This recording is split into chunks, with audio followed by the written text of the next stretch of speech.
মকবুল সাহেব, আমার রুমে আসুন। ওকে ম্যাম, আসছে। ম্যাডাম আসবো? আসুন আসুন, বসুন। তারপর কেমন লাগছে অফিসের কাজকর্ম? ম্যাডাম খুবই উত্তম। এত প্রতিভা নিয়ে আপনি এতদিন বসেছিলেন কেন? এই দেশে প্রতিভার দাম নেই ম্যাডাম।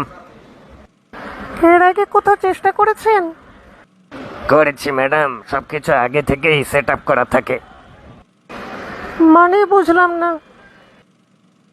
তবে শুনুন একদিন কি হয়েছে। একটা বিমানে 50টা ইট আছে, একটা পড়ে গেলে কয়টা ইট বাকি থাকে? 49টা বাকি থাকবে দাদু। দাদু মানে আমি কি তোমার দাদু লাগি নাকি? বেয়াদব, ইন্টারভিউ দিতে এসেছো, ইন্টারভিউ দাও। ওকে ওকে স্যার। একটা ফ্রিজে হাতি রাখার 3টা স্টেপ বলো। স্যার, ফ্রিজটি খুলুন, হাতিটি ঢোকান, ফ্রিজের দরজা বন্ধ করে দিন। এখন একটা ফ্রিজে হরিণ রাখার 4টা স্টেপ বলো।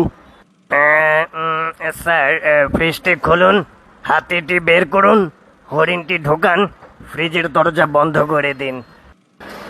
বনে আজ সিংহের জন্মদিন, সবাই এসেছে শুধু একজন ছাড়া। কে এবং কেন? স্যার, হরিণ আসেনি, সে তো ফ্রিজে। একজন বৃদ্ধা মহিলা কুমির ভর্তি একটা খাল পার হলো, কিন্তু তার কোনো ক্ষতি হলো না। কিভাবে? স্যার, কুমিরগুলো সব সিংহের জন্মদিনে গিয়েছিল। কিন্তু তারপরেও বৃদ্ধা মারা গেল কিভাবে? ওই স্যার, মনে হয় সে পানিতে ডুবে মারা গিয়েছিল। না, বিমান থেকে যে ইটটা পড়েছিল সেটাই বুড়িমার মাথায় পড়েছিল। তুমি এখন আসতে পারো। এরপর ম্যাডাম আর চাকরি হয়নি। এরপর আর চেষ্টা করেননি?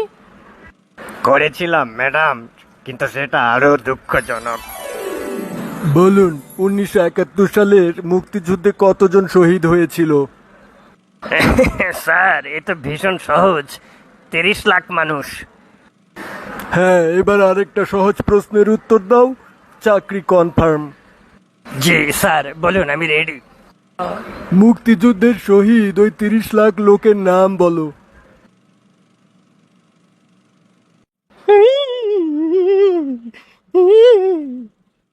এ কি ম্যাডাম, আপনি কাঁপছেন?